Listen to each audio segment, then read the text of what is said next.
Okay. Hello, my name is Tanya Momin, and I'm going to be doing a presentation on marketing in the mind. Please keep in mind that some of the information does come from outside sources. My project topic is neuromarketing. Like I said, my name is Tanya Momin. My mentor is Amir Ali, and the place of mentorship is a wristband call center. My mentor is a financial advisor and an advertising manager, so basically he controls all the advertising for the wristband website and the company. I will be doing most of my presentation on marketing techniques that impact the brain and how the brain decides how we should buy a product and why we should buy it. And this is ISM Spring 2015, and my ISM teacher is Mrs. Click. So that's just a picture of me and my mentor. So a little bit about my mentor. His name is Amir Ali. He is one of the 3 owners of the popular company known as WB Promotion. So basically they create wristbands that they can sell to organizations or just individuals or companies that are in need of those. He graduated from the University of Houston with a degree in Master of Science in Computer Engineering Technology. He's actually bounced around from different colleges. So he's been to A&M, he's been to UTSA, he's been to U of H. He also, like I said, he also handles the marketing aspect of the company. So what is ISM? Independent Study Mentorship, or ISM, is a collegiate level class which allows students to work independently with a mentor. So they learn to communicate within society with different types of peoples and different professionals. There are multiple parts to the class, such as having a Weebly, which is an online portfolio, having a final presentation, having a midterm presentation, and logging 2 to 3 hours a week. The class also creates a foundation for students for their choice in whatever career that they are choosing to go into. So my project topic is neuromarketing. This semester I decided to do more of a psychological aspect in the business field. So neuromarketing is basically how the brain logically thinks through a purchase and why we purchase it and what aspects we look at in order to purchase something. I will be making connections between the brain and business in the business field throughout my presentation, so y'all can get a better understanding of it. So why neuromarketing? I chose neuromarketing because this is a new topic that is coming up in our society. Many people haven't noticed it, and many people are being more aware of it. It also creates that bridge between a little bit of the psychological aspect of the medical field and the business field, so people that are not completely interested in the business field, they go into neuromarketing to understand certain marketing techniques that companies use. So some key topics that I will be presenting throughout my presentation is some background information, so y'all kind of have an idea of what marketing is. What is neuromarketing, the left side and the right side of the brain, and factors impacting purchases, and some of the research that I have. So some background information or methods of advertising. The first is direct advertising, which is appealing directly to the customer. So let's say I have a product and it's going to target one person individually. So that kind of brings in more consumers because they become more subscribed to your company and they have more of an idea of what your company is about. Guerrilla marketing, this is the cheapest and most creative way of advertising. It's basically whenever a company has a marketing technique that they want to show to their customers, and it kind of just relates to everybody instead of just one person. The third is positioning, and it's just noticing the different ways that marketing is and how it kind of plays a key aspect in a role. And viral marketing is having consumers annually produce ways of advertising, such as selling friends. So basically whenever we go on social media and say that, oh look, this product is perfect for me, you should probably try it out. So you're basically kind of recommending it to other people. And relationship marketing is just a bond between the consumer and the company, and how they are able to meet the needs of the consumer while the company is getting whatever they need from the consumer. So I will be explaining a little bit more about neuromarketing. It's becoming, like I said, innovative, and more people are being more aware of it. Throughout the presentation, I will be showing you some examples to kind of understand what neuromarketing really is. And the method can be researched through certain factors such as color, memories, sounds, smells, whatever that the brain can understand or have understood. So I will be going over the left versus the right side. So the left side of the brain is more known to be logical. It's more organized, it's more focused. Purchases from the left side are made through statistics and more of research. So before we purchase a product, we would probably look into it and notice what it has and what qualities it possesses. So that's the left side of the brain type of thing. And the right hemisphere is more creative, more imaginative, and it's more emotional. When a consumer makes a purchase, they are thinking through the emotional and more personal outlook. So they're making connections from their personal side of the brain. So advertising and commercial approach. So marketers that are appealing to the left brain or left side of the brain, they would be more straightforward. They'd be more logical. They'd be more, like I said, logical and more organized. So the commercial would have a potential. So the consumer or the potential consumer is convinced to purchase it. So here's an example. Tide, the detergent company, has aired an advertisement appealing to the audience with their heavy-duty detergent used for cleaning tough stains with less amounts of product. The company lists that the detergent gets tough stains out, is gentle on delicates, leaves clothes with a sense of freshness. So the bullet points that I listed is being more straightforward, more logical, more researchful, and it's more organized that way. So that's how the left side of the brain is more applied.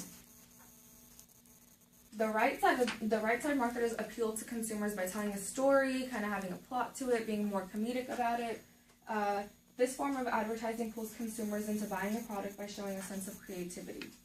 So an example would be, Crayola has came out with a new advertisement containing their new form of retractable crayons, along with an addition of colors. The company airs a child in a fairy tale setting, drawing out a kingdom with a retractable crayon. So if a parent were to see this, they would kind of imagine their own kid being in that kingdom and understanding how it could be more creative for their children. So the magazine approach, we've seen many magazines that have had different approaches to people. The left side of an ad is the magazine will include a picture with their product and just leave a URL or just a small phrase, so that the people that view that advertisement, they would go and look it more up instead of just having all the information listed on the page in the magazine. So here's an example. So there's a watch, and then they have like a little saying at the bottom of the URL. So if one were to see this, they'd probably go do more research about it by looking it up online. So that way the website views go up and the company is more known.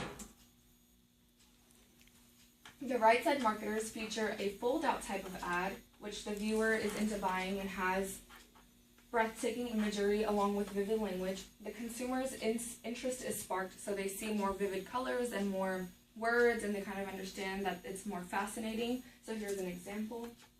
Like that's the magazine, and it folds out with the contrast of colors and just a couple of phrases and the company name, which kind of intrigues the consumer into purchasing certain products. So the first factor, how does color affect purchases? So when a product is advertised, it is crucial to know that the consumer will place visual appearance and color above every other factor that is included in the advertisement. It doesn't matter if there's sound, if there's feeling, if there's touch, or whatever there is, but the consumer will always notice the colors and the visuals that are included in the advertisement. About 93% of an ad is visuals and colors. An estimated 83% of shoppers buy a particular product just by seeing the color. So color plays a key role, and it's the #1 role in what companies are trying to use.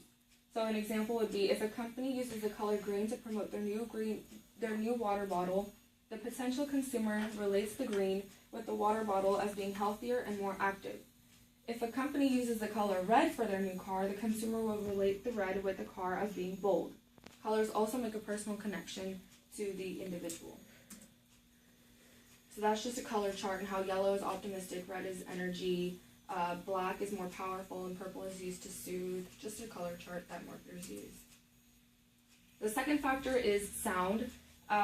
After visual, sound come into play. Whenever a company is airing an ad on TV with a narrator for their new laptop, the consumer has understood the laptop's new functions and is ready to purchase if they wanted to. But if those same things that the narrator had said were put into a magazine, nobody's going to read it because it's way too much to read.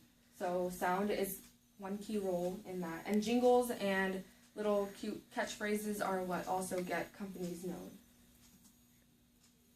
So let's do price versus product. So whenever a person sees a price first, they kind of react differently because the neural messages are sent differently in their brain. So since the price was shown before, the individual had noticed the price was $35 and the vase was black and it was just plain. So whenever the person saw the price, it was shown before, the individual had noticed the vase's flaws and decided it was not worth it. The individual had found that there had been expensive because the neural messages were sent to his brain differently. So if the product was shown first, the same individual saw the product first, and the neural messages were sent differently to their mind. So since the neural messages were sent differently, they thought that the price was actually reasonable for the vase. Research topics. So I had 5 research topics that I had throughout the presentation. I will be presenting my research topics to encompass my project. So the first research topic is effectiveness of advertising. Advertising can either be a hit or a miss due to the impact it has on the audience. Within the business field, the marketing branch does not receive as much feedback from the public that it should, and sales performance is the only key piece of information which expresses its certain ad is working. Client biases make an advertisement less noticeable and can cause the public to understand the ad or marketing tactic. So marketing can never be a hit, but it can also be a miss because many people don't notice it, many people aren't intrigued by it, many people aren't interested by it. So that was the first research topic.